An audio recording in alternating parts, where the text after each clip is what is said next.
Coba tunjukkan kehebatan tangan awak tuh. Kalau betul-betul cekap, mana tahu saya boleh biarkan awak mengandungkan saya. Itulah kata-kata yang dilemparkan oleh Dr. Melissa Tan, seorang ketua pegawai perubatan berketurunan Cina berada, kepada seorang pegawai perubatan junior Melayu. Di tengah-tengah kesibukan jabatan kecemasan dan trauma, kenyataan yang mengejutkan itu membuatkan staf-staf lain ketawa kecil, manakala Dr. Amirul Haziq, mangsa kata-kata itu, hanya mampu menundukkan kepala dengan lebih dalam. Namun, hanya 30 menit kemudian, wanita yang angkuh itu akan berkata dengan suara yang gemetar, awak nih sebenarnya siapa? Macam mana awak boleh ada kemahiran sehebat ini? Lelaki yang kelihatan seperti seorang pegawai perubatan junior biasa dari kawasan luar bandar itu telah menunjukkan satu sisi yang luar biasa, membuatkan seluruh jabatan kecemasan tergamam. Apa sebenarnya yang telah berlaku? Jika Anda ingin tahu kisah yang menjadi bualan hangat di kalangan komuniti ibu-ibu di Malaysia ini, sila tekan butang langganan. Jangan lupa tinggalkan komen. Perubatan Malaysia hebat. Pusat Perubatan Antarabangsa Damansara, Kuala Lumpur. Salah sebuah hospital swasta paling berprestij di negara ini. Inilah jabatannya, Jabatan Kecemasan dan Trauma. Jam 7 pagi, waktu pertukaran shift bermula. Di koridor yang sibuk dengan para pengamal perubatan berkot putih yang bergerak pantas, seorang lelaki berjalan dengan senyap, seolah-olah tidak mahu kehadirannya disedari. Dengan ketinggian biasa sekitar 195 cm, bertubuh sederhana, dan memakai cermin mata berbingkai hitam yang tebal, lelaki Melayu itu ialah Dr. Amirul Haziq, seorang pegawai perubatan siswazah berumur 28 tahun. Kot putihnya kelihatan lebih renyuk berbanding yang lain, dan kasutnya tampak usang, seolah-olah telah dipakai bertahun-tahun lamanya. Ketika dia tiba tepat pada masanya, pegawai-pegawai perubatan lain sudah pun berkumpul, bersedia untuk rondaan pagi. Selain Amirul, kebanyakannya adalah daripada golongan atasan atau berpendidikan luar negara. Apabila Amirul berdiri senyap di barisan belakang, beberapa orang menjelingnya sekilas. Dia tahu mereka sedang bercakap tentangnya, tetapi dia tidak menunjukkan sebarang reaksi. Dia hanya menatap fail pesakit di tangannya. Bunyi kasut tumit tinggi yang tajam memecah kesunyian. Dok, Melissa Tan muncul. Ketua pegawai perubatan berusia 35 tahun itu, dengan rambut perang yang diikat rapi, merupakan seorang yang sangat berpengaruh di situ. Lebih-lebih lagi, dia adalah anak perempuan kepada ketua jabatan hospital itu sendiri, Dato Dr. Rashid Tan. Kot putih Melissa digosok licin tanpa sebarang kedutan. Lehernya dihiasi rantai emas halus, dan subang berlian berkilauan di telinganya. Segala-galanya tentang dirinya seolah-olah menjerit betapa istimewanya dia. Suasana serta-merta berubah dengan kehadirannya. Matanya kemudian tertumpu pada Amirul yang berdiri di sudut, bibirnya mengukir senyuman sinis. Oh, kawan kita yang pendiam dari kampung ni pun dah sampai rupanya. Dia sengaja menekankan perkataan kampung itu, seolah-olah ia merujuk kepada sesuatu yang rendah martabatnya. Pegawai-pegawai perubatan lain coba menahan ketawa. Amirul, kan? Susah betul nama-nama Melayu Nina ingat. Amirul menjawab dengan suara perlahan, Amirul Haziq. Dokter. Ah, ya. Amirul. Tapi cara awak bercakap Inggris tuh masih nampak janggal. Saya risau awak boleh berkomunikasi dengan betul tak dengan pesakit kita, kebanyakannya golongan VVIP, terutamanya dalam keadaan cemas, salah dengar satu perkataan pun boleh membawa maut, awak tahu kan? Sebenarnya, penguasaan bahasa Inggris Amirul tiada cacat celanya. Malah, dia menggunakan istilah perubatan yang lebih tepat berbanding kebanyakan pegawai perubatan lain. Namun, sikapnya yang pendiam sering dianggap sebagai kelemahan oleh Melissa. Lagipun, Amirul, Orang macam awak nih kan sangat mementingkan adab dan hierarki. Ini KL, bukan kampung. Kalau asyik tunduk kepala depan orang atasan, pesakit akan rasa tak yakin. Rondaan pagi bermula. Masing-masing melaporkan tentang pesakit di bawah jagaan mereka.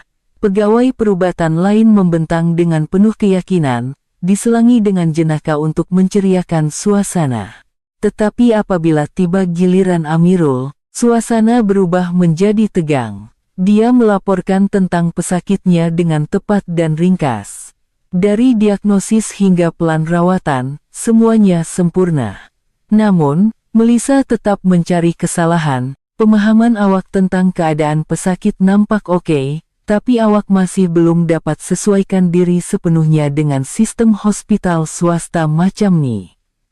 Sistem di hospital kerajaan tempat awak belajar dulu tuh sangat berbeza kan.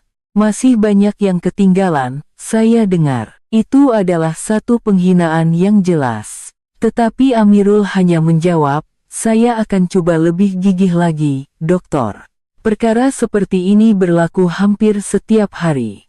Waktu makan tengah hari, Amirul akan makan bekalnya seorang diri di sudut bilik rehat, tetapi Melissa turut menjadikan itu sebagai isu. Bau lauk awak nih kuat betul loh, hilang selera saya. Tolonglah faham, ini hospital. Pesakit pun ada, janganlah bawa makanan berbau macam nih. Tanpa berkata apa-apa, Amirul menutup bekas bekalnya dan berpindah ke sebuah taman kecil di belakang hospital. Sambil duduk di bangku yang sejuk dan makan nasi yang sudah dingin, dia tidak pernah mengeluh. Yang lebih menyakitkan adalah apa yang berlaku di hadapan pesakit. Apabila pesakit ekspatriat atau golongan kenamaan datang, Melissa menjadi lebih biadab. Puan jangan risau. Di sini kami ada ramai dokter tempatan yang hebat. Biar saya sendiri yang rawat, bukan budak Hausman dari kampung nih.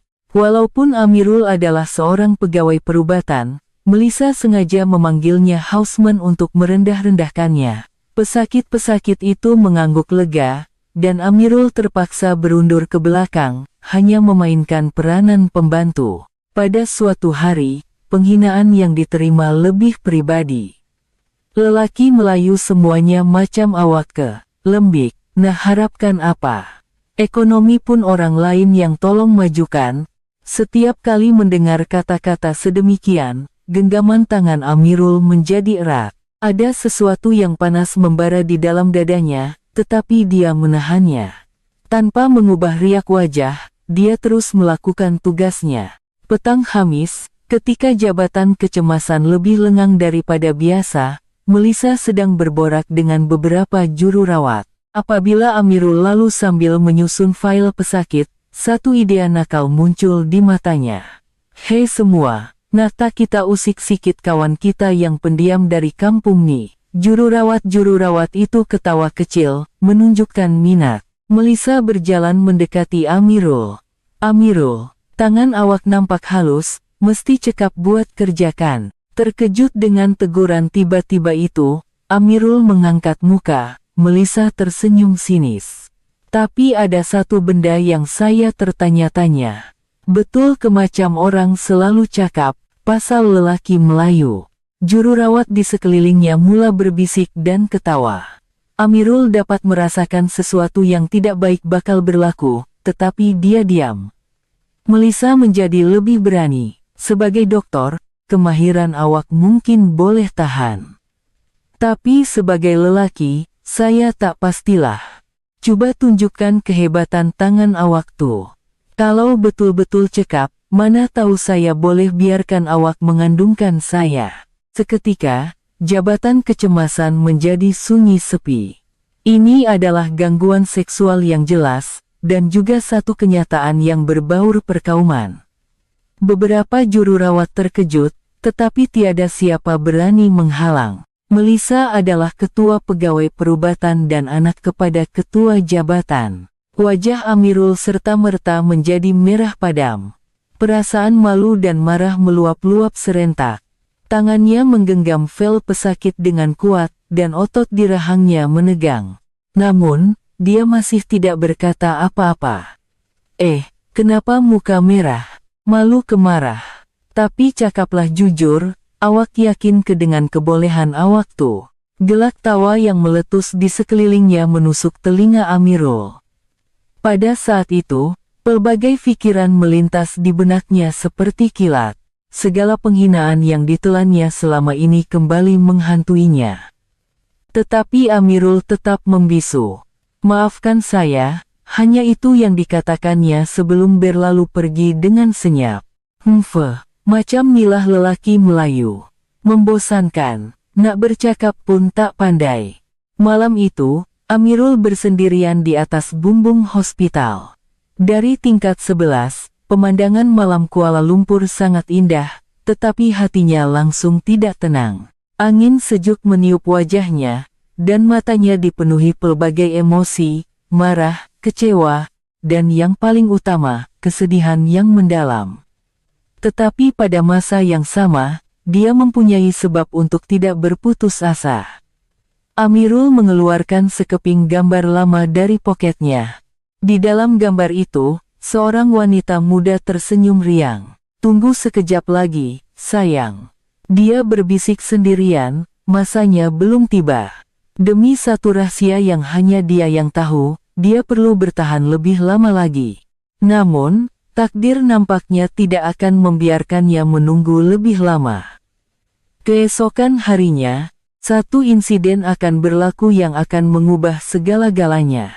Jumat, 11 pagi.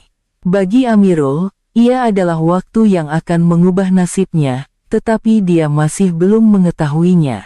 Seperti biasa, dia sedang menyusun file pesakit dengan senyap.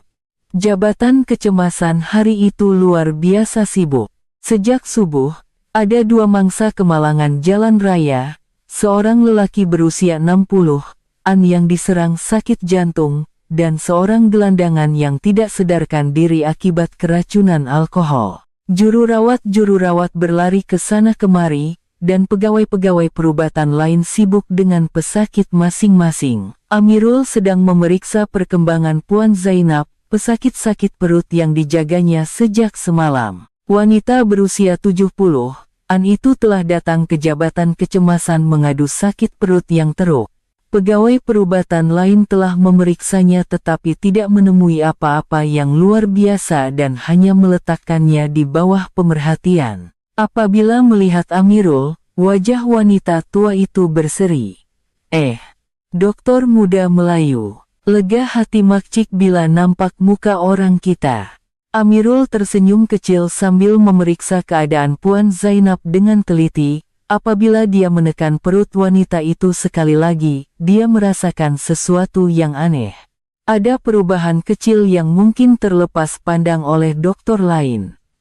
Dia meneliti keputusan ujian darah sekali lagi. Kiraan sel darah putih, white blood cell count, semakin meningkat. Pada mulanya ia dalam julat normal, tetapi kini sudah diparas sempadan. Pandangan Amirul menjadi serius. Dia mula menyoal Puan Zainab dengan lebih terperinci. Makcik, bila sakit ni mula rasa, coba ingat betul-betul. Entahlah, doktor. 3 hari lepas perut rasa tak sedap, semalam dah sakit sangat sampai tak tahan. Amirul mengangguk sambil menekan perutnya lagi, kali ini lebih perlahan, sambil memerhatikan riak wajah Puan Zainab. Apabila dia menekan bahagian kanan bawah perut, dia nampak wanita itu mengerutkan dahi sedikit, pelbagai kemungkinan bermain di pikiran Amirul. Dia merasakan pemeriksaan lanjut diperlukan. Tetapi pada masa itu, Melisa muncul, awak buat apa tuh? Amirul berkata dengan berhati-hati, saya sedang periksa keadaan Puan Zainab sekali lagi, dokter, saya siak mungkin apendisitis. Boleh kita buat imbasan CT? Melisa memandangnya dengan pandangan mengejek. Imbasan CT, Dr. Jason dah periksa dan kata tak ada apa-apa yang serius. Awak ni terlalu risau tak tentu pasal. Nak suruh pesakit bayar bil mahal-mahal ke? Tapi kiraan sel darah putihnya makin naik, dan ada rebound tenderness. Di hospital kerajaan, Awak buat imbasan CT untuk semua orang ke. Ini hospital swasta. Kita kena fikirkan kos. Kalau syarikat insurans bising sebab saya arahkan ujian yang tak perlu, awak nak tanggung jawab. Jururawat di sekeliling mengangguk setuju dengan Melissa. Mereka juga fikir Amirul terlalu berlebihan. Amirul tidak dapat berkata apa-apa lagi. Dia hanya seorang pegawai perubatan tahun pertama, manakala Melissa adalah ketuanya. Bagi dia obat tahan sakit lagi dan teruskan pemerhatian. Kalau ada aduan pasal bil yang mahal, awak yang jawab. Amirul, komo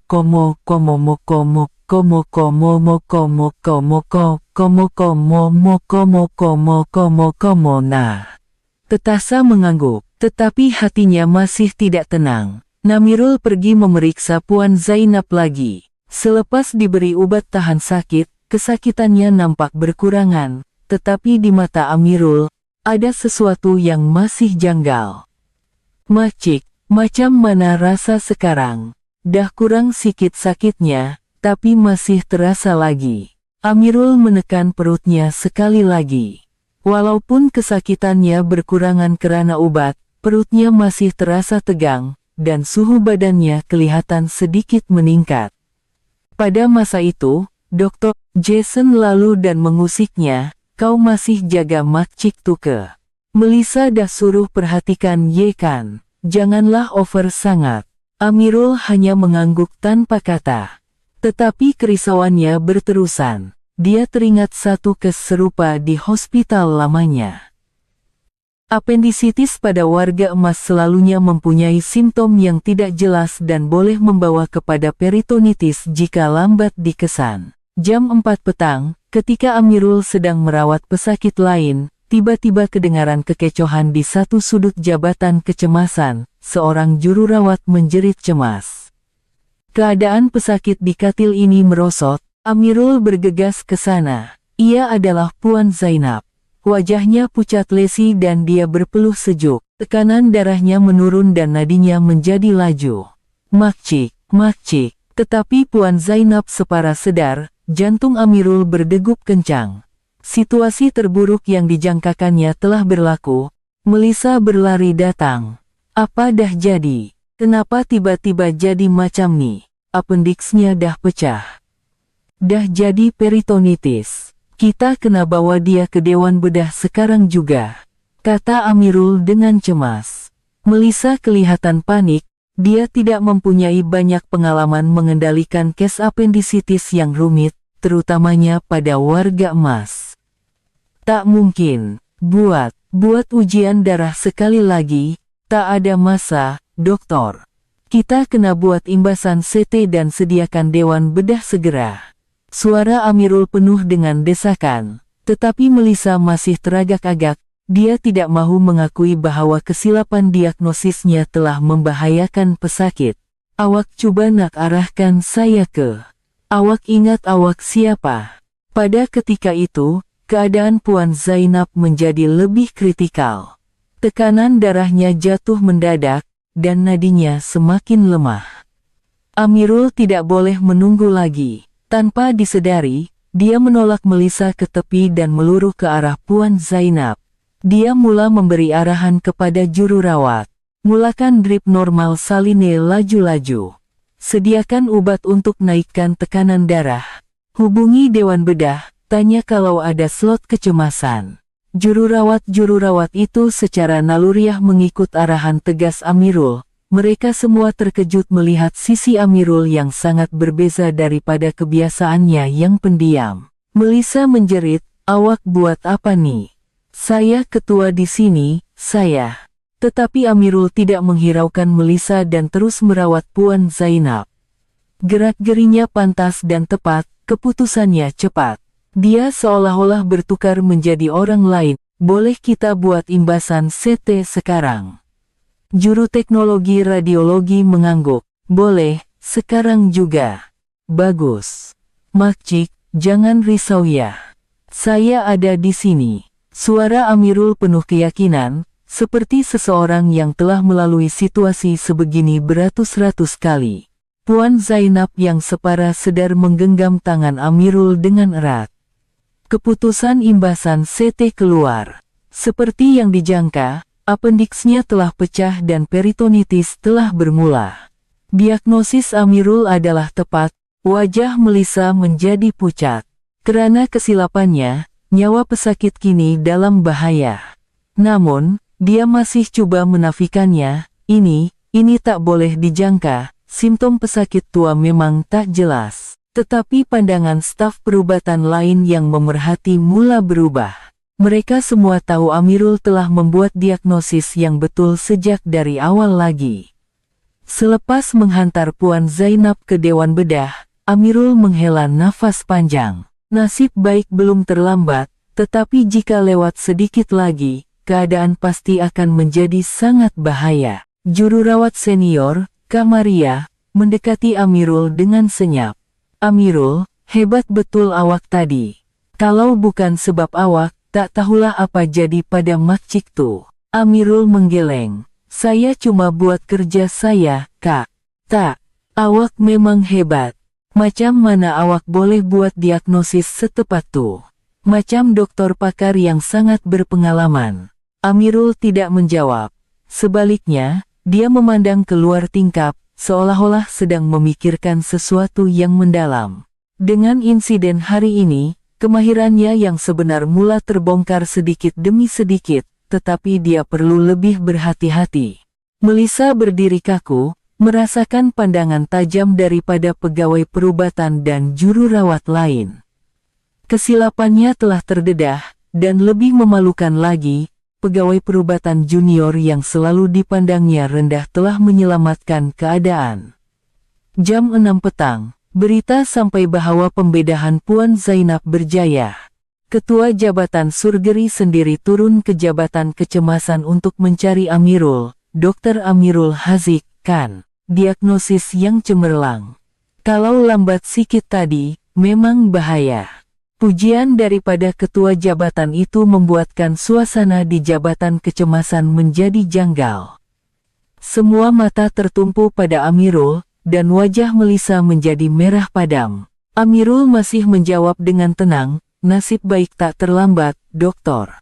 Tetapi di dalam hatinya, pelbagai perasaan bergelora. Kemahirannya yang tersembunyi mula terdedah. Walaupun ini hanya permulaan, ia pastinya satu titik perubahan. Waktu pulang, Amirul duduk seorang diri di kafeteria hospital. Hari itu terasa sangat panjang. Tiba-tiba, Dr. Jason datang dan duduk di hadapannya. Amirul, kau memang gempaklah hari ini. Aku betul-betul terkejut. Amirul mengangkat muka. Ini kali pertama Jason bercakap dengannya sebegitu. Kau ni betul kebaru habis housemanship kat hospital kerajaan. Macam ada sesuatu yang lain je. Pandangan Amirul goyah seketika, tetapi dia cepat-cepat kembali kepada riak wajahnya yang biasa, cuma nasib baik saja. Jason mengerutkan dahi, tetapi tidak bertanya lanjut. Jelas sekali dia mula mengesyaki sesuatu. Malam itu, Amirul sekali lagi naik ke bumbung hospital. Dia tahu identitinya yang sebenar mula terbongkar. Dia tidak boleh bersembunyi sepenuhnya lagi. Dia mengeluarkan gambar dari poketnya sekali lagi. Wanita di dalam gambar itu masih tersenyum ceria. Maaf. Nampaknya masanya akan tiba lebih awal. Angin bertiup, mengusap rambutnya. Esok, segalanya pasti akan berubah. Insiden hari ini akan menjadi permulaan kepada pendedahan kisah sebenarnya. Pagi Isnin, suasana di hospital terasa sedikit berbeza. Sejak insiden Puan Zainab pada hari Jumat, pandangan orang terhadap Amirul jelas berubah. Juru rawat menyapanya dengan lebih hormat, dan beberapa pegawai perubatan lain memandangnya dengan riak ingin tahu. Namun, sikap Melissa menjadi lebih dingin. Kesilapannya yang jelas dan maruahnya yang tercalar oleh pegawai perubatan junior yang dibencinya itu benar-benar melukai egonya. Setiap kali Amirul lalu, dia sengaja mengalihkan pandangan. Semasa rondaan pagi, serangannya menjadi lebih terang-terangan. Dokter, Amirul, Hari Jumat tuh awak bernasib baik saja. Tapi perubatan bukan soal nasib. Ia memerlukan pemikiran sistematik dan pengalaman. Melissa sengaja berkata begitu di hadapan semua orang, seolah-olah mahu merendahkan diagnosis tepat Amirul sebagai satu kebetulan. Amirul masih tidak membalas, dia hanya mengangguk ringan. Tetapi di matanya, ada sesuatu yang berbeza.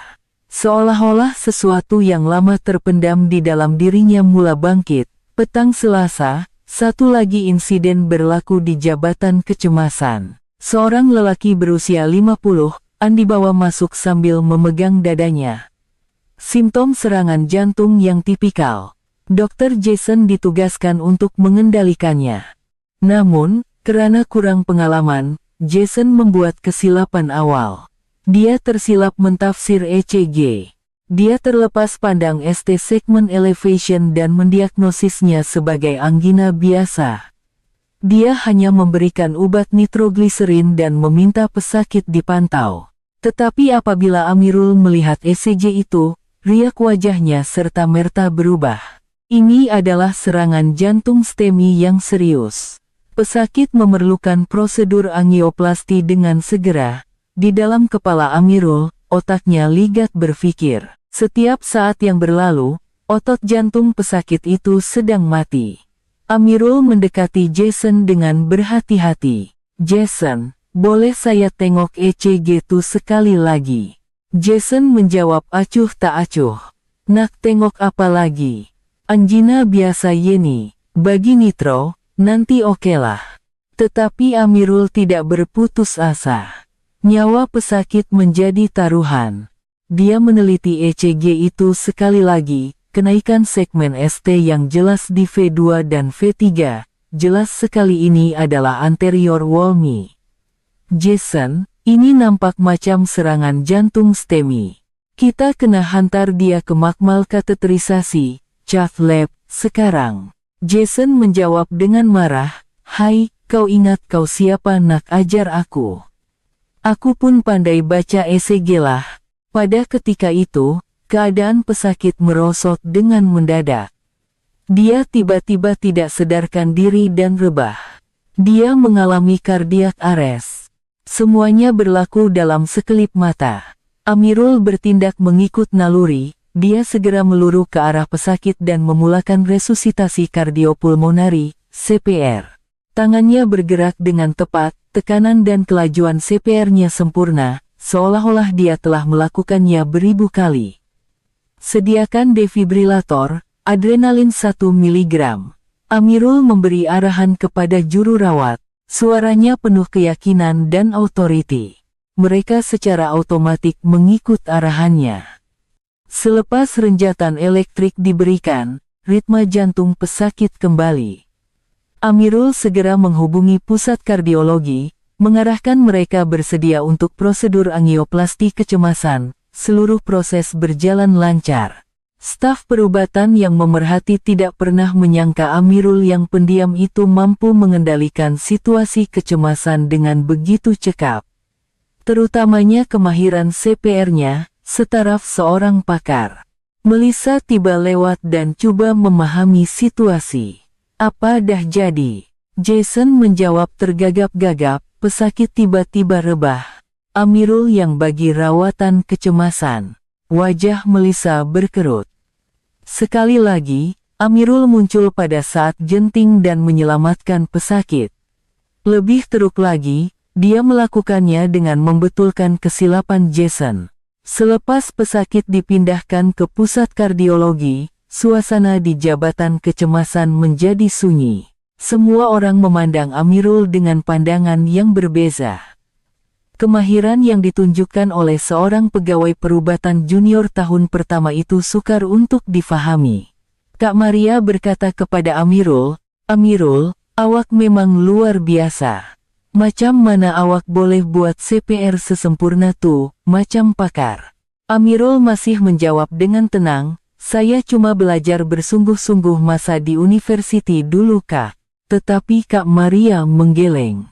"Tak. Ini bukan setakat belajar, cara awak bergerak, cara awak buat keputusan, semuanya macam doktor yang sangat berpengalaman.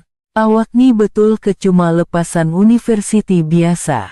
Sebelum Amirul sempat menjawab, Melissa mencelah, Maria, jangan puji melambung sangat. Dia cuma ikut protokol dalam buku teks. Bukan benda besar pun, tetapi pandangan orang ramai sudah pasti berubah. Ini kali kedua, terlalu tepat dan cekap untuk dianggap sebagai satu kebetulan.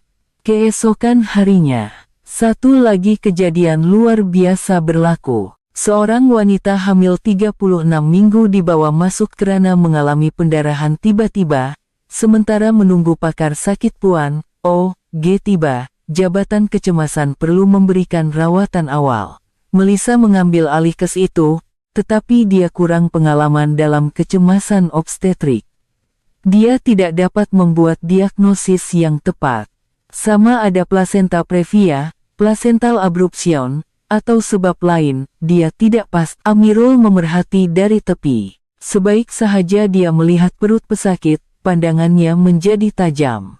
Berdasarkan bentuk dan ketegangan rahim serta jenis pendarahan, dia mengesyaki placental abruption, satu keadaan yang sangat berbahaya kepada ibu dan bayi. Pembedahan sesarian kecemasan mungkin diperlukan segera. Tetapi Melissa masih teragak-agak. Amirul mendekatinya dengan berhati-hati. Doktor, dah pertimbangkan kemungkinan placental abruption. Melissa menjawab dengan tajam, saya ke awak pakar OG, jangan pandai-pandai nak bagi diagnosis. Tetapi pada masa itu, keadaan pesakit menjadi lebih teruk. Pendarahan semakin banyak, tekanan darahnya mula menurun, dan degupan jantung bayi menjadi tidak stabil. Ini adalah situasi kecemasan sebenar. Amirul tidak dapat menahan diri lagi. Dia menolak Melissa ke tepi dan terus mendekati pesakit. Kak, tolong panggil pegawai perubatan OG segera.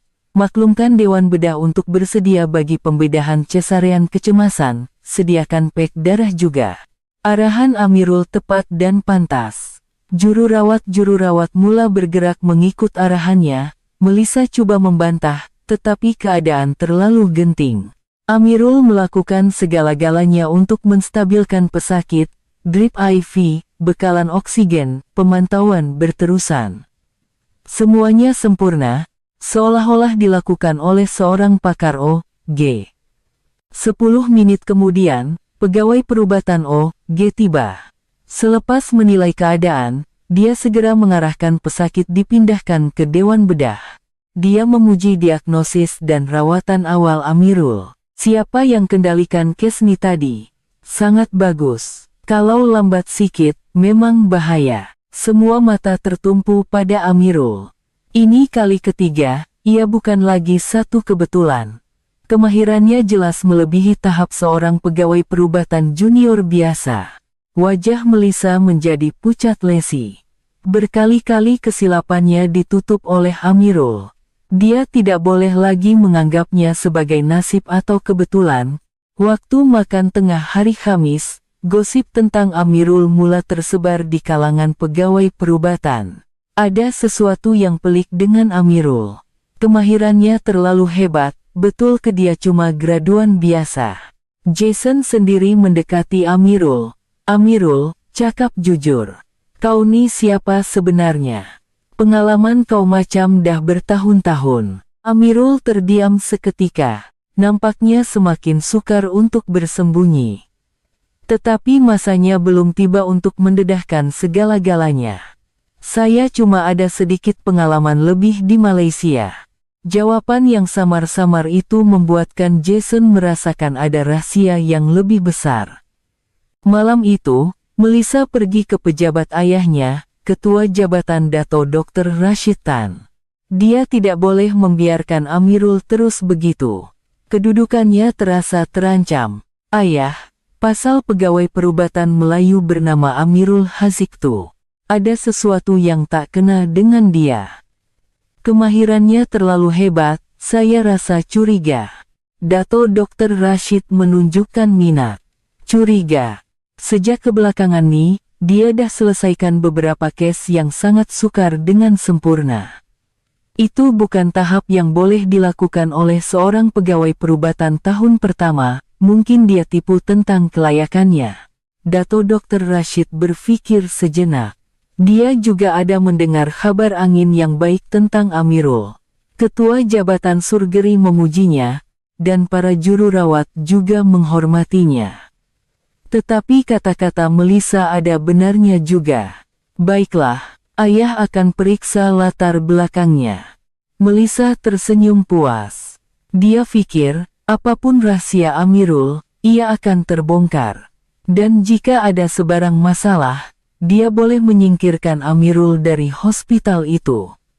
Tetapi dia masih belum tahu. Identiti sebenar Amirul jauh lebih mengejutkan daripada yang dapat dibayangkannya. Dan tidak lama lagi, semuanya akan terdedah. Pagi Jumat, satu mesyuarat penting sedang berlangsung di pejabat Dato Dr. Rashid. Atas permintaan Melissa, siasatan latar belakang Amirul telah selesai. Namun, hasilnya sangat berbeza daripada apa yang dijangkakan oleh Melissa. Saya dah periksa file Amirul Hasik sekali lagi, semuanya nampak normal. Lulusan Universiti Malaya, keputusan cemerlang, surat sokongan pun sempurna. Tiada apa-apa yang mencurigakan, Dato Dr. Rashid berkata sambil membelek file. Melissa keliru. Dia yakin pasti ada sesuatu yang tidak kena, tetapi di atas kertas, semuanya sempurna. Dia tidak berputus asa, tapi ayah, kalau tengok dengan mata sendiri, memang pelik. Dia merawat pesakit pada tahap yang bukan sepatutnya untuk seorang pegawai perubatan junior. Dato Dr. Rashid berpikir. Dia juga mendengar kabar angin tentang Amirul. Kalau begitu, cara terbaik adalah dengan mengujinya secara langsung. Kalau ada kes sukar masuk hari ini, kita berikan pada Amirul dan lihat kemahirannya. Melissa tersenyum dalam hati.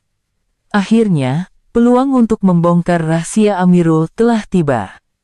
Dia yakin, di hadapan kes yang benar-benar mencabar, Amirul tidak akan dapat menyembunyikan dirinya lagi. Jam 2 petang, satu situasi yang mengejutkan berlaku.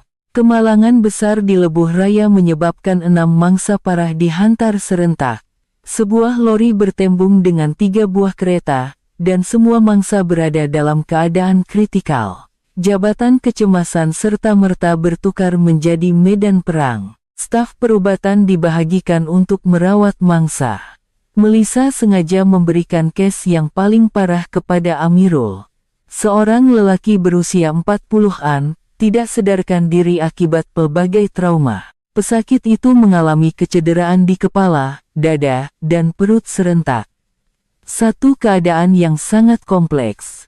Kes seperti ini, walaupun untuk seorang pakar berpengalaman, adalah sangat mencabar. Melissa menjangkakan Amirul akan panik. Tetapi reaksi Amirul sangat berbeza. Sebaik sahaja melihat pesakit, dia dengan tenang mula menilai keadaan. Pandangannya berubah, Amirul yang pendiam dan pemalu sudah tiada. Digantikan dengan pandangan yang tajam dan fokus ketika dia mengimbas keadaan pesakit. Tangannya secara semula jadi memeriksa nadi karotid pesakit, sambil menilai pernafasan dan tahap kesadarannya. Kita mulakan dengan primary survey. Pastikan saluran pernafasan lapang, periksa kadar oksigen. Amirul memberi arahan kepada juru rawat. Suaranya penuh keyakinan, tanpa sebarang keraguan. Pernafasan pesakit tidak stabil. Kemungkinan besar pneumotoraks. Amirul segera mengarahkan tiup dada dimasukkan sambil memeriksa paru-paru dengan stetoskop. Bunyi nafas di sebelah kanan sangat berkurangan. Tension pneumotoraks. Kita perlu masukkan tiup dada sekarang. Sediakan set. Arahan Amirul membuatkan juru rawat bergerak pantas. Tetapi Melissa mencelah. Tunggu. Awak nak buat apa? Prosedur tuh terlalu bahaya, panggil pakar bedah. Tak ada masa, doktor. Kata Amirul dengan tegas. Tekanan darah pesakit sedang jatuh mendadak. Jantungnya sedang terhimpit, Amirul tidak teragak-agak lagi. Dia dengan pantas membersihkan kawasan dada, menyuntik obat bius setempat. Pergerakannya sangat tepat dan lancar, seolah-olah dia telah melakukannya beratus kali. Dia membuat hirisan kecil dengan pisau bedah, kemudian menembusi lapisan otot. Sebaik sahaja tiup dimasukkan, bunyi his kedengaran apabila udara terperangkap keluar, tekanan berjaya dilepaskan. Tekanan darah pesakit serta-merta mula stabil. Staf perubatan yang memerhati tergamam. Pemasangan tiup dada adalah prosedur yang memerlukan kemahiran tinggi, tetapi Amirul melakukannya seolah-olah ia adalah rutin harian. Tetapi Amirul tidak berhenti di situ. Dia segera beralih kepada pemeriksaan perut pesakit kembung dan sakit apabila ditekan. Kemungkinan besar pendarahan dalaman, bawa mesin ultrasound fast focused assessment with sonography for trauma, adalah ujian ultrasound pantas untuk mengesan pendarahan dalaman bagi pesakit trauma. Ia juga memerlukan pengalaman yang banyak. Amirul mengendalikan probe ultrasound dengan mahir. Dia mengimbas perut bahagian atas kanan, kiri, dan pelvis. Cecair bebas kelihatan di dalam rongga abdomen. Pendarahan dalaman yang disahkan. Pendarahan dalaman disahkan. Sediakan dewan bedah kecemasan. Diagnosisnya tepat, rawatannya pantas. Dia juga mengarahkan persediaan untuk pemindahan darah. Dato Dr. Rashid memerhati keseluruhan proses itu. Dia semakin terkejut. Tidak masuk akal seorang pegawai perubatan tahun pertama mampu mengendalikan case trauma berganda sebegini dengan sempurna. Akhirnya, Amirul menilai kecederaan kepala.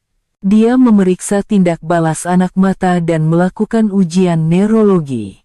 Nasib baik, tiada tanda-tanda pendarahan otak. Selepas semua penilaian dan rawatan awal selesai, pesakit dipindahkan ke dewan bedah dalam keadaan stabil.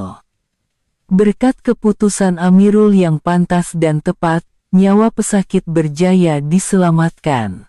Apabila keadaan di jabatan kecemasan kembali tenang, semua mata tertumpu pada Amirul. Apa yang baru berlaku sukar dipercayai. Pegawai perubatan Melayu yang pendiam itu telah menunjukkan kemahiran rawatan trauma setaraf pakar. Dato Dr. Rashid mendekati Amirul. Dokter Amirul, tindakan yang sangat hebat. Tapi macam mana awak boleh lakukan prosedur tiup dada dengan begitu mahir? Amirul terdiam seketika. Nampaknya dia tidak boleh bersembunyi lagi. Saya, ada sedikit pengalaman lebih di Malaysia. Sedikit, kemahiran yang awak tunjukkan tadi memerlukan sekurang-kurangnya 10 tahun pengalaman. Tolong beritahu saya perkara sebenar. Pandangan Amirul goyah. Jawaban samar-samar tidak lagi diterima, semua staf perubatan sedang memandangnya. Melissa tidak melepaskan peluang ini, betul tuh, ayah. Dia pasti sembunyikan sesuatu. Itu bukan tahap pegawai perubatan junior. Tiba-tiba, pintu jabatan kecemasan terbuka lagi, seorang lagi pesakit kecemasan dibawa masuk. Kali ini, pesakit kardiak arrest. Pasukan paramedik telah melakukan CPR di dalam ambulans, tetapi tiada tindak balas. Siapa akan ambil case nih? Tanya Dato Dr. Rashid. Semua mata tertumpu pada Amirul. Selepas apa yang disaksikan, mereka secara semula jadi meletakkan harapan padanya. Tetapi case kardiak arrest adalah lebih mencabar. Amirul teragak-agak seketika, tetapi nyawa pesakit menjadi taruhan. Dia tidak boleh ragu-ragu lagi, saya akan lakukannya. Sejak saat itu, Amirul berubah sepenuhnya. Wajah pendiam dan pasifnya hilang. Pandangannya tajam, pergerakannya tepat. Seperti seorang dokter yang terlatih di medan perang. Sambil mengambil alih CPR, Amirul dengan pantas menilai keadaan pesakit. ECG menunjukkan ventricular fibrillation, renjatan elektrik diperlukan. Semua ke belakang, saya akan berikan renjatan. Arahannya penuh keyakinan. Selepas renjatan pertama, masih tiada tindak balas. Dia segera memberikan obat. Adrenalin 1 mg, amiodarone 300 mg. Pilihan obat dan dosnya sempurna. Dia menguasai garis panduan ACLS, Advanced Cardiac Life Support, dengan tepat. Selepas renjatan kedua, jantung pesakit mula berdegup semula. Semua orang menghela nafas lega, tetapi Amirul tidak berhenti di situ. Dia terus memberikan rawatan sehingga pesakit benar-benar stabil. Selepas pesakit dipindahkan ke unit rawatan rapi, ICU, jabatan kecemasan menjadi sunyi sepi. Semua orang memandang Amirul, tiada siapa lagi yang melihatnya sebagai pegawai perubatan junior biasa. Dato Dr. Rashid mendekatinya sekali lagi. Dr. Amirul, sekarang, saya mahu awak beritahu perkara yang sebenar. Saya nak tahu, siapa awak sebenarnya. Amirul menghela nafas panjang. Dia sadar dia tidak boleh bersembunyi lagi. Tetapi dia masih belum bersedia untuk menceritakan segalanya. Saya sebenarnya sudah menjadi pakar perubatan di Malaysia sebelum ini. Satu ayat itu membuatkan seluruh jabatan kecemasan terdiam. Tetapi itu hanyalah permulaan. Kisah sebenar Amirul Haziq baru sahaja akan bermula. Jabatan kecemasan diselubungi kesunyian. Pengakuan Amirul mengejutkan semua orang. Sudah menjadi pakar di Malaysia, kenapa dia datang ke sini dan menjadi pegawai perubatan junior semula? Apa sebenarnya kisahnya? Dato Dr. Rashid adalah yang pertama bersuara. Awak dah jadi pakar. Jadi kenapa awak bekerja sebagai pegawai perubatan di sini, dan kenapa sembunyikan fakta ini? Amirul menunduk. Dia tahu dia tidak dapat lari lagi. Tetapi kenangan itu terlalu pahit untuk diceritakan. Atas sebab-sebab pribadi, Dato. Melissa menyoal dengan tajam, sebab pribadi. Apa maksud awak? Awak sembunyikan kelayakan pakar dan masuk sebagai pegawai perubatan, ini satu penipuan. Staf lain mula berbisik. Kata-kata Melissa ada benarnya. Menyembunyikan kelayakan pakar boleh menjadi satu isu besar. Tetapi Dato Dr. Rashid berpikir sebaliknya, dia telah menyaksikan sendiri kemahiran Amirul. Ia bukan sesuatu yang boleh dijelaskan hanya dengan status pakar. Sabar, Melissa, pikirkan kemahiran yang Dr. Amirul tunjukkan tadi. Pemasangan tiup dada, ultrasound fast, rawatan ACLS. Ini bukan sekadar tahap pakar biasa. Ini adalah kemahiran yang hanya boleh diperoleh melalui pengalaman yang sangat luas. Semua orang mengangguk setuju. Kemahiran yang ditunjukkan Amirul jauh melebihi tahap seorang pakar biasa. Terutamanya cara dia mengendalikan pesakit trauma, hanya mereka yang telah bekerja lama di pusat trauma yang mampu melakukannya. Dokter Amirul, saya benar-benar mahu awak berterus terang. Saya nak tahu, apa yang awak lakukan di Malaysia sebelum ini. Amirul mengeluarkan sekeping gambar lama dari poketnya, sebaik sahaja melihat wanita yang tersenyum ceria di dalam gambar itu, matanya berkaca. Nampaknya sudah tiba masanya untuk menceritakan segalanya. Saya adalah seorang pakar perubatan kecemasan di Malaysia. Tapi bukan itu sahaja. Suara Amirul bergetar, mendedahkan rahasia yang telah lama disimpan bukanlah mudah. Saya berkhidmat dengan Doctors Without Borders, Medicine Sans Frontiers, MSF, selama 5 tahun. Saya bekerja di zon-zon konflik di Afrika, Timur Tengah, dan Asia. Kali ini, kejutan yang dirasai adalah lebih hebat. MSF. Organisasi perubatan yang berkhidmat di kawasan paling berbahaya di dunia.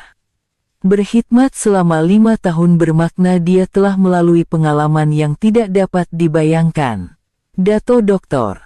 Rashid bertanya dengan terkejut, 5 tahun dengan MSF. Maksudnya awak pernah berkhidmat di medan perang? Amirul mengangguk. Syria, Afghanistan, Kongo. Saya pernah melakukan pembedahan di tengah-tengah bunyi tembakan, menyelamatkan pesakit di kawasan letupan bom. Ada hari di mana saya melakukan 30 pembedahan. Suasana di jabatan kecemasan berubah sepenuhnya. Rahasia di sebalik kemahiran luar biasa Amirul akhirnya terbongkar. Kemahiran yang diasah selama 5 tahun di medan perang menjelaskan segalanya. Melissa terdiam. Berkhidmat dengan MSF adalah salah satu penghormatan tertinggi dalam dunia perubatan. Dia tidak boleh sewenang-wenangnya menghina orang seperti itu. Tapi, kenapa awak sembunyikan pengalaman sehebat itu dan bekerja sebagai pegawai perubatan di sini? Tanya Kak Maria dengan berhati-hati. Wajah Amirul menjadi suram. Ini adalah soalan mengenai bahagian yang paling menyakitkan. Dia menatap gambar di tangannya sekali lagi. Ini, tunang saya. Suara Amirul semakin perlahan. Dia juga seorang dokter. Kami bertemu di MSF. Kami berkhidmat bersama-sama di Syria. Suaranya tersekat. Kenangan itu terlalu pahit. Hospital kami dibom. Saya berada di luar ketika itu, tetapi dia sedang melakukan pembedahan. Saya tak dapat selamatkan dia. Jabatan kecemasan menjadi sunyi sepi. Semua orang dapat merasakan kesakitan Amirul. Penderitaan seorang lelaki yang kehilangan orang yang dicintainya begitu terasa. Sejak kejadian itu, saya tidak boleh bekerja sebagai dokter lagi. Setiap kali melihat pesakit, saya teringat padanya. Setiap kali masuk ke Dewan Bedah, kenangan hari itu kembali. Amirul menyambung, jadi saya pulang ke Malaysia dan berhenti menjadi dokter. Selama setahun, saya tidak melakukan apa-apa. Tetapi kata-kata terakhirnya sentiasa terngiang-ngiang di kepala saya. Apa yang dia katakan? Tanya Dato Dr. Rashid lembut. Jangan berhenti jadi dokter, selamatkan lebih ramai orang. Jadi, saya mengambil keputusan untuk bermula semula. Tetapi saya bukan lagi diri saya yang lama. Dengan niat untuk belajar semula dari bawah, saya datang ke hospital ini. Kini, segalanya menjadi jelas. Kenapa Amirul begitu pendiam? Kenapa dia coba menyembunyikan kemahirannya? Dan kenapa matanya sentiasa kelihatan sedih? Semuanya terjawab. Kak Maria mengesat air mata, patutlah awak sentiasa begitu. Maafkan kami semua sebab tak tahu, tetapi Melissa masih sukar menerimanya. Dia baru sadar betapa kejamnya perlakuannya selama ini, terutamanya kenyataan gangguan seksual tempoh hari. Ia sesuatu yang tidak boleh dimaafkan. Dato Dr. Rashid berkata, Dr. Amirul. Tidak, Dr. Haziq. Anda seorang yang sangat hebat. Saya amat menghormati Anda karena memilih untuk kembali ke bidang ini walaupun selepas melalui penderitaan sebegitu. Amirul menggeleng. Saya masih bukan diri saya yang dulu, Dato. Masih banyak ketakutan, takut kehilangan pesakit, takut gagal lagi. Tetapi lihatlah pesakit-pesakit yang awak selamatkan hari ini. Tanpa kemahiran dan pengalaman awak, mereka mungkin tidak akan selamat. Pada masa itu, kedengaran kekecohan di pintu masuk jabatan kecemasan. Keluarga pesakit-pesakit yang dirawat oleh Amirul hari itu telah datang. Cucu Puan Zainab, istri pesakit serangan jantung, suami wanita hamil itu, semuanya datang untuk mengucapkan terima kasih. Dokter, terima kasih selamatkan nenek saya tak akan lupakan jasa dokter. Kalau bukan sebab dokter, tak tahulah apa jadi pada suami saya. Ucapan terima kasih yang bertalu-talu membuatkan mata Amirul berkaca sekali lagi. Demi saat inilah dia kembali menjadi dokter. Untuk menyelamatkan lebih ramai orang, seperti kata-kata terakhir tunangnya. Melissa memerhati semua ini dengan rasa malu yang teramat sangat. Dia sadar betapa dia telah dibutakan oleh prasangka dan pandangan yang sempit. Dia coba mendekati Amirul, tetapi kakinya terasa berat. Dato Dr. Rashid membuat keputusan. Dr. Haziq, mulai sekarang, kami akan mengiktiraf pengalaman Anda secara rasmi.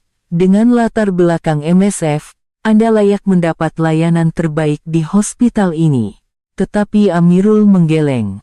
Tidak, Dato. Saya mau kekal sebagai pegawai perubatan biasa. Saya rasa masih banyak yang perlu saya pelajari. Terutamanya cara berkomunikasi dengan pesakit. Kerendahan hatinya menyentuh perasaan semua orang. Walaupun mempunyai kemahiran dan pengalaman yang cukup, dia masih tidak lupa untuk terus belajar. Malam itu, Amirul sekali lagi naik ke bumbung hospital. Tetapi kali ini, dia tidak bersendirian. Kak Maria, Jason, dan beberapa juru rawat lain menemaninya. Mereka benar-benar menghormati Amirul. Amirul, mulai sekarang, kami akan layan kau dengan baik. Maafkan kami sebab tak tahu selama ini, kata Jason dengan ikhlas. Amirul tersenyum kecil. Senyuman pertamanya yang sebenar setelah sekian lama. Tak apa. Saya pun minta maaf sebab tak berterus terang dari awal. Angin bertiup, mengusap rambutnya.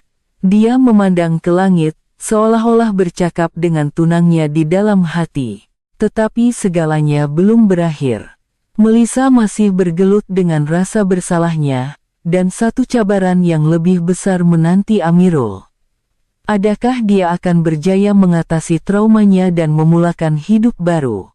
Pagi keesokannya, suasana hospital berubah sepenuhnya.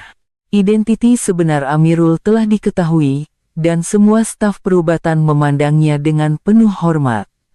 Berkhidmat dengan MSF adalah satu penghormatan tertinggi. Juru rawat menyapanya dengan sopan, dan doktor-doktor dari jabatan lain memandangnya dengan penuh minat. Tetapi Melissa berbeza, dia tidak dapat tidur semalaman.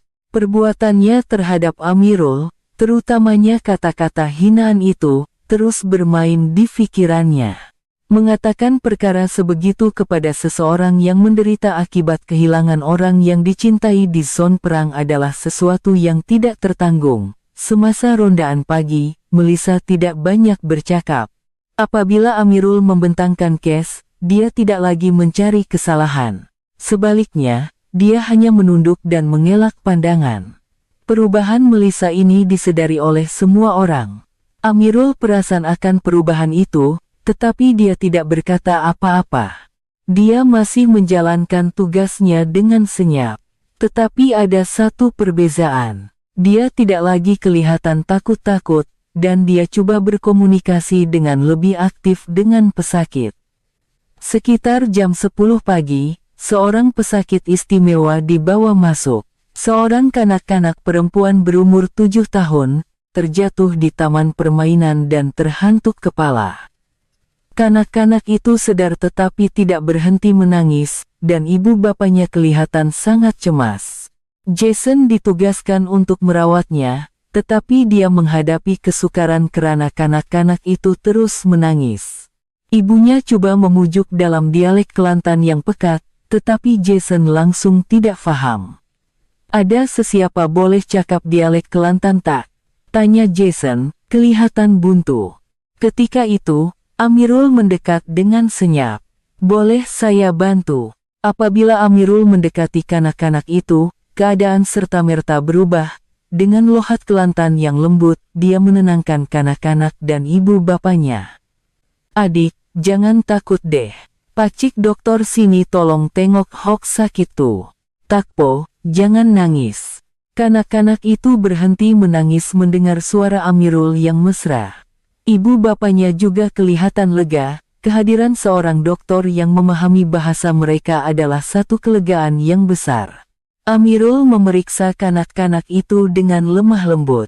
Sambil melakukan pemeriksaan neurologi, dia terus berbual dengan kanak-kanak itu, menggunakan bahasa yang mudah difahami.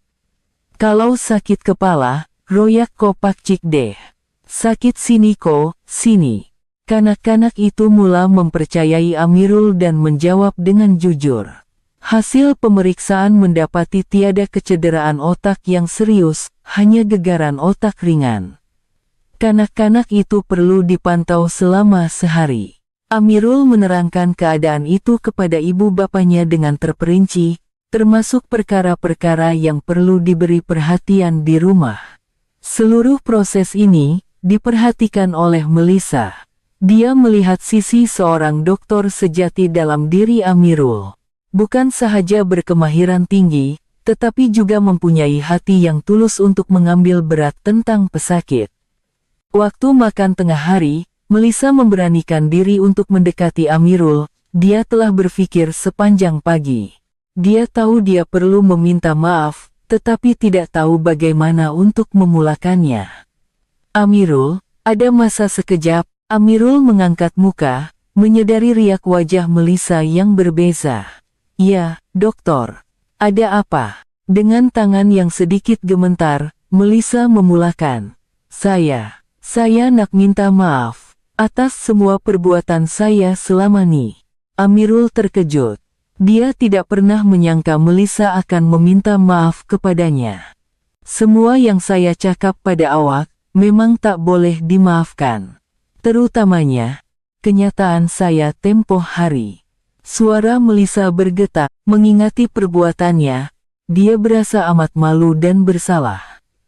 Bila saya tahu awak dari MSF, barulah saya sadar betapa jahilnya saya, betapa saya dibutakan oleh prasangka. Cakap macam tu pada orang yang menderita, saya. Amirul mendengar dengan tenang. Dia dapat merasakan penyesalan yang tulus dari Melissa. Tak apa, doktor. Tak boleh dimaafkan. Awak adalah orang yang patut dihormati, tapi saya sangat teruk. Air mata mula bergenang di mata Melissa. Seumur hidupnya, dia tidak pernah berasa semalu ini. Amirul berkata dengan lembut, saya juga tak berterus terang dari awal. Saya sembunyikan masa lalu saya, jadi wajarlah kalau timbul salah faham. Tak, itu hak awak. Wajar awak nak sembunyikan kenangan pahit macam tu, tapi saya, Melissa tidak dapat meneruskan kata-katanya. Amirul berpikir sejenak, kemudian berkata, doktor, sejujurnya, pada mulanya memang sangat sakit. Kata-kata doktor sangat melukakan. Wajah Melissa menjadi lebih pucat. Tapi mungkin, itu juga proses yang saya perlukan. Ia membantu saya untuk menjadi lebih kuat. Keikhlasan Amirul membuatkan Melissa berasa lebih bersalah. Dia sadar betapa teruknya dia telah melayan orang sebaik ini. Amirul, saya betul-betul minta maaf. Mulai sekarang, saya akan berubah. Saya janji. Amirul tersenyum kecil. Terima kasih, doktor. Niat baik doktor tu sudah cukup. Pada ketika itu, satu lagi situasi kecemasan berlaku. Kemalangan di tapak pembinaan, seorang mangsa parah dibawa masuk, Disyaki mengalami kecederaan tulang belakang. Kali ini, Melissa yang pertama bertindak, saya akan ambil case ni. Amirul, boleh tolong saya? Amirul mengangguk. Mereka berdua bekerja sama merawat pesakit. Melissa menerima nasihat Amirul dengan rendah hati, dan Amirul berkongsi pengalamannya tanpa lokek. Selepas keadaan pesakit stabil, Melissa mengucapkan terima kasih yang tulus kepada Amirul. Kalau awak tak ada tadi, memang susah. Terima kasih. Staf lain yang memerhati berasa terharu. Mereka menyaksikan bagaimana Melissa dan Amirul menjadi rakan sepasukan yang sebenar. Petang itu, Melissa mencari Amirul sekali lagi. Amirul, saya betul-betul nak berubah. Saya nak jadi doktor sejati macam awak. Amirul mengerutkan dahi. Jujurnya, selama ini saya lebih bergantung pada latar belakang keluarga saya berbanding kemahiran. Ayah saya ketua jabatan, dan saya jadi angkuh. Tapi bila tengok awak, barulah saya faham apa itu kemahiran sebenar. Pengakuan Melissa adalah tulus. Melalui Amirul, dia sadar akan kelemahannya. Saya pun teringin nak berkhidmat di tempat macam MSF. Bantu pesakit yang betul-betul memerlukan. Macam mana saya boleh buat? Amirul terkejut. Dia tidak menyangka Melissa begitu serius mahu berubah. Ia sangat sukar, doktor. Berbahaya, dan perlu korbankan segalanya. Saya tak kisah. Saya nak buat kerja yang bermakna, macam awak. Amirul dapat merasakan kesungguhan Melisa. Baiklah, kita boleh bersedia bersama-sama. Saya akan bantu dokter. Wajah Melisa berseri. Betul ke? Terima kasih. Malam itu, mereka berbual sehingga lewat. Amirul menceritakan pengalamannya di MSF, dan Melisa mendengar dengan tekun. Musuh ketatnya kini telah menjadi rekan sejati, tetapi segalanya belum berakhir. Satu ujian yang lebih besar menanti. Adakah Amirul akan berjaya mengatasi trauma masa lalunya sepenuhnya? Seminggu berlalu, dan suasana di hospital menjadi lebih positif. Kerjasama antara Amirul dan Melisa menjadi legenda di Jabatan Kecemasan. Setiap kali ada kes sukar, gandingan mereka menunjukkan hasil yang luar biasa. Namun, ada satu perkara yang masih belum dapat diatasi oleh Amirul, yaitu masuk ke dalam Dewan Bedah. Dia mampu melakukan semua prosedur di Jabatan Kecemasan dengan sempurna, tetapi untuk menemani pesakit ke Dewan Bedah, dia masih berasa takut. Kenangan hari itu, kenangan kehilangan tunangnya di Dewan Bedah, masih segar dalam ingatan. Petang Selasa, seorang pesakit kecemasan yang parah dibawa masuk. Mangsa kemalangan motosikal dengan kecederaan tembus di perut, memerlukan pembedahan segera akibat pendarahan yang banyak. Amirul berjaya menstabilkannya, tetapi pasukan pembedahan memerlukan sedikit masa untuk bersedia.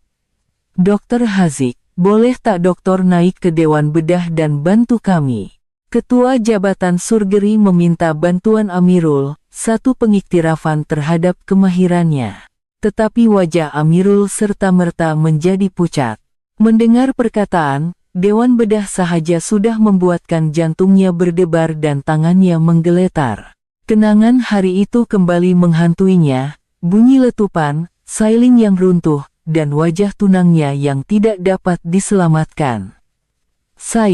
Saya kena jaga pesakit lain di sini, dokter. Amirul menolak dengan janggal. Ketua Jabatan Surgery berasa hairan. Dengan kemahiran sebegitu, kenapa dia menolak? Melisa perasan akan perubahan Amirul. Dia dapat merasakan ada trauma yang mendalam di sebalik reaksinya. Pesakit itu ahli, pasukan surgery sahaja dan berjaya diselamatkan. Tetapi Amirul kelihatan murung sepanjang hari. Dia malu karena masih belum dapat mengatasi masa lalunya. Selepas waktu kerja, Amirul bersendirian di atas bumbung hospital. Dia memandang langit malam sambil mengeluh. Masih takut, tiba-tiba, kedengaran bunyi tapak kaki di belakangnya. Melisa, dia risaukan keadaan Amirul. Amirul, awak oke? Amirul menoleh. Melihat wajah risau Melisa, hatinya terasa sedikit tenang. Tadi, masa disebut pasal Dewan Bedah, riak wajah awak berubah. Ada apa-apa ke? Amirul teragak-agak, tetapi dia rasa Melisa akan memahaminya. Saya masih takut dengan Dewan Bedah. Sebab, itu tempat dia meninggal. Melisa duduk di sebelahnya dengan senyap. Coba ceritakan. Mungkin terlalu berat untuk awak tanggung seorang diri. Mata Amirul berkaca. Dia mula menceritakan kenangan hari itu. Hari itu, macam hari biasa. Kami bekerja di sebuah hospital sementara di sebuah kampung kecil di Syria. Dia di dalam Dewan Bedah, membedah seorang pesakit kanak-kanak. Saya di Jabatan Kecemasan. Suara Amirul mula bergetar. Tiba-tiba, pengeboman bermula. Bunyi yang pada mulanya jauh, semakin dekat, dan bom yang terakhir, jatuh tepat di hospital kami. Melisa mendengar tanpa berkelip. Saya bernasib baik sebab berada di Jabatan Kecemasan. Tapi Dewan Bedah, silingnya runtuh. Bila saya sampai, dia dah. Amirul tidak dapat meneruskan. Dia coba lindungi pesakit kanak-kanak tuh sampai akhir. Dia gunakan badannya untuk melindungi budak tuh. Budak tuh selamat, tapi dia. Air mata Melisa turut mengalir. Dia dapat merasakan kesakitan Amirul. Sejak itu, setiap kali masuk Dewan Bedah, kenangan tuh kembali, bunyi siling runtuh, wajah terakhirnya. Semuanya terlalu jelas. Amirul menggenggam penumbuknya. Sebab itulah saya datang ke sini. Saya pikir, di tempat baru, saya akan oke. Tapi saya masih tak boleh. Kaki saya menggeletar, Melissa menggenggam tangan Amirul. Amirul, awak dah cukup kuat, dan dia pasti bangga dengan awak. Betul ke? Mestilah. Tengok pesakit-pesakit yang awak selamatkan. Makcik Zainab, pakcik serangan jantung, wanita hamil tuh, semuanya mungkin takkan selamat tanpa awak. Awak dah tunaikan kata-kata terakhirnya. Awak dah selamatkan ramai orang. Hati Amirul terasa sedikit lega. Kata-kata Melissa memberinya kekuatan. Tiba-tiba, alat kelui Amirul berbunyi. Keadaan kecemasan, kebakaran besar, ramai mangsa akan dihantar ke hospital. Mereka berdua bergegas turun, beberapa mangsa kebakaran sudah tiba, dan keadaannya parah. Salah seorang daripadanya mengalami kelecuran tahap teruk dan memerlukan pembedahan segera, tetapi masalah timbul. Pakar bedah yang bertugas sedang mengendalikan pembedahan kecemasan lain, pesakit itu semakin kritikal. Dokter Haziq, kenapa tak dokter yang lakukannya? Seorang juru rawat mencadangkan. Semua orang tahu kemahirannya, tetapi ia perlu dilakukan di dalam dewan bedah. Wajah Amirul menjadi pucat sekali lagi, dia tahu dia patut melakukannya, tetapi ketakutan itu masih ada. Melissa memandang Amirul. Dia dapat membaca konflik dalaman yang dihadapinya. Amirul, awak boleh lakukannya. Saya akan masuk bersama awak. Amirul memandang Melissa, dia melihat keyakinan dan sokongan di mata Melissa, tapi, kalau saya, tak apa. Saya ada di sebelah awak, dan dia pasti ada bersama awak juga. Kata-kata Melissa memberi Amirul sedikit keberanian, nyawa pesakit menjadi taruhan, inilah yang diinginkan oleh tunangnya. Baiklah, saya akan coba, Amirul membuat keputusan. Melissa tersenyum, bagus, jom, kita pergi bersama. Di koridor menuju ke Dewan Bedah, langkah Amirul semakin berat, semakin dekat dengan pintu Dewan Bedah, kenangan hari itu menjadi semakin jelas. Tetapi dengan Melissa di sisinya, dia berasa sedikit lebih tenang. Di hadapan pintu Dewan Bedah, Amirul berhenti seketika. Tangannya menggeletar, nafasnya menjadi laju. Oke, tanya Melissa, risau. Amirul menarik nafas dalam-dalam. Dia mengeluarkan gambar tunangnya dari poket. Maafkan abang, sayang. Tunggu sekejap. Kali ini, abang akan coba betul-betul. Dia menyimpan semula gambar itu dan membuka pintu Dewan Bedah. Adakah Amirul akan berjaya mengatasi traumanya dan menyelamatkan pesakit itu? Sebaik sahaja pintu Dewan Bedah terbuka, seluruh badan Amirul meremang. Lampu putih yang terang, pesakit yang terbaring di atas meja bedah, dan bunyi pelbagai peralatan perubatan, semuanya membangkitkan kenangan hari itu. Ia terlalu sama dengan Dewan Bedah di Syria. Kaki Amirul terasa lemah. Dadanya sesak, nafasnya menjadi tidak teratur. Di dalam kepalanya, bunyi letupan bom kedengaran, dan image siling yang runtuh bermain di depan mata. Amirul, awak oke? Melissa segera memegang lengannya. Amirul menggeleng. Saya tak boleh. Maaf. Ketika itu, seorang juru rawat menjerit cemas. Tekanan darah pesakit menurun. Kita kena bedah sekarang.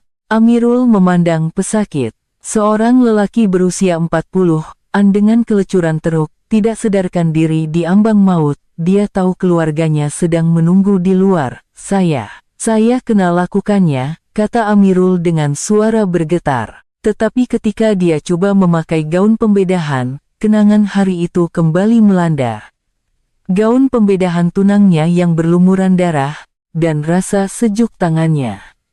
Amirul hampir rebah, tetapi Melissa memegangnya dengan kemas. Amirul, pandang saya. Ini bukan Syria, ini tempat yang selamat. Dan saya ada di sini. Suara Melissa perlahan-lahan menenangkan Amirul. Dia menarik nafas dalam-dalam. Melissa memandang matanya dan berkata, dia pasti mahu awak selamatkan pesakit, itulah tugas seorang dokter. Amirul mengangguk. Melissa betul. Tunangnya sentiasa mengutamakan pesakit. Awak boleh, Amirul. Awak dah cukup kuat sekarang. Amirul menarik nafas dalam-dalam sekali lagi dan mula memakai gaun pembedahan. Tangannya masih menggeletar, tetapi hatinya mula tenang. Pembedahan bermula. Pada mulanya, pergerakan Amirul lebih perlahan daripada biasa. Tangannya yang memegang pisau bedah sedikit bergetar. Melissa sentiasa di sisinya, memberi sokongan. Pembedahan berjalan lancar, dan Amirul perlahan-lahan mendapatkan kembali rentaknya. Kemahiran yang dipelajarinya di MSF kembali satu persatu, dan tangannya menjadi lebih stabil. Saya akan mulakan jahitan vaskular, kata Amirul, suaranya kembali yakin. Di pertengahan pembedahan, satu masalah yang tidak dijangka berlaku.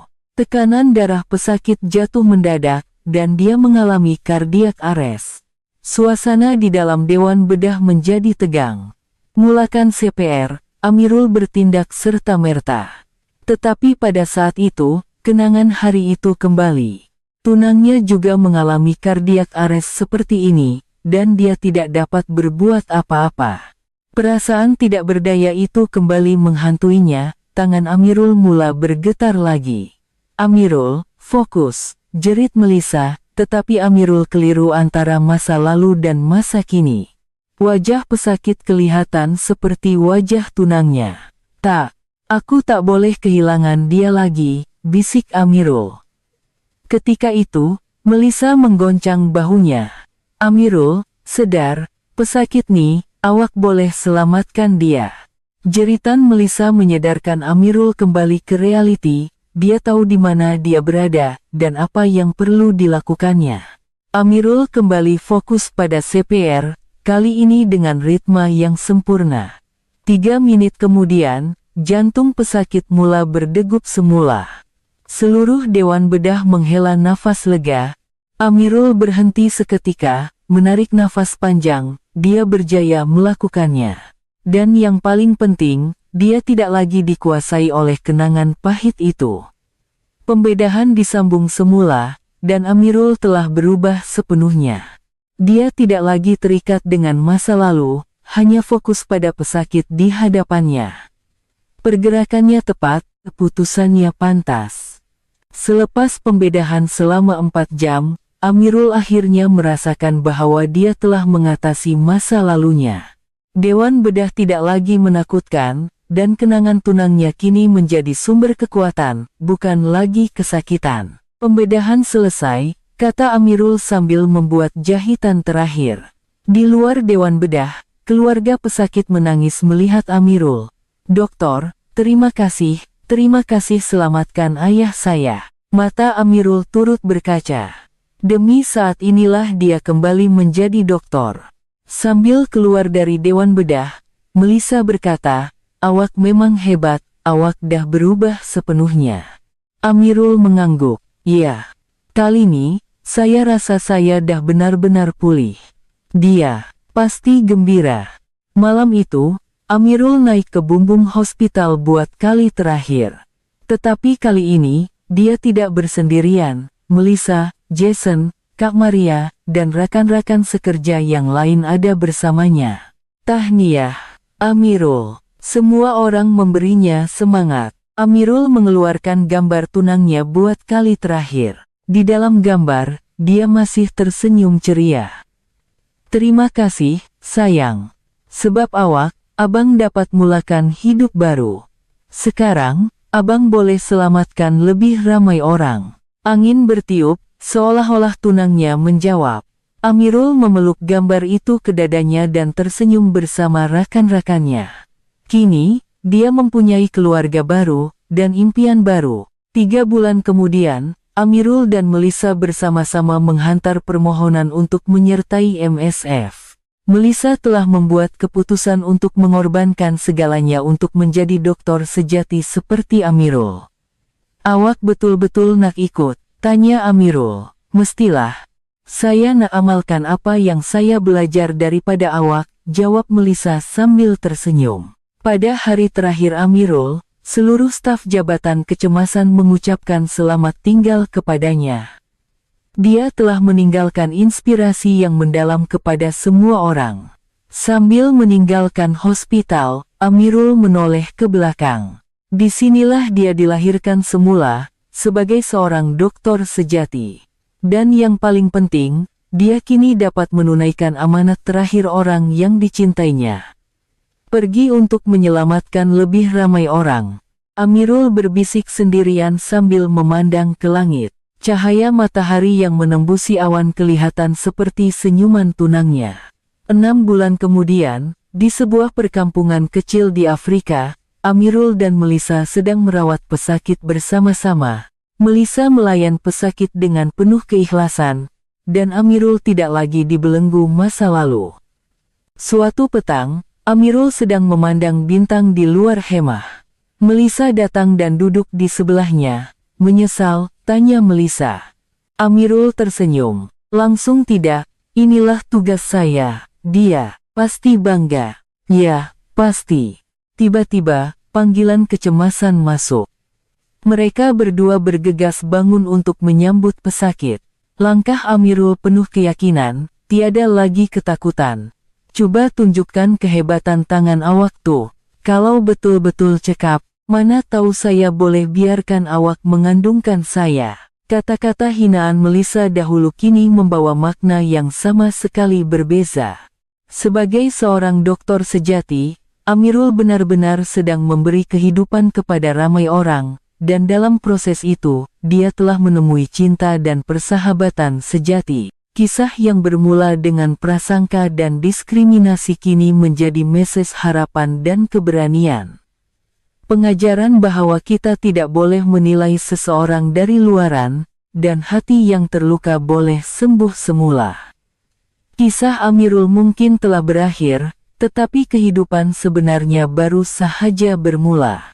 Dan di dalam hatinya, kata-kata terakhir tunangnya akan sentiasa hidup. Jangan berhenti jadi dokter. Selamatkan lebih ramai orang. Amirul telah menunaikan janji itu, dan akan terus menunaikannya selamanya. Terima kasih kerana menonton video yang panjang hari ini.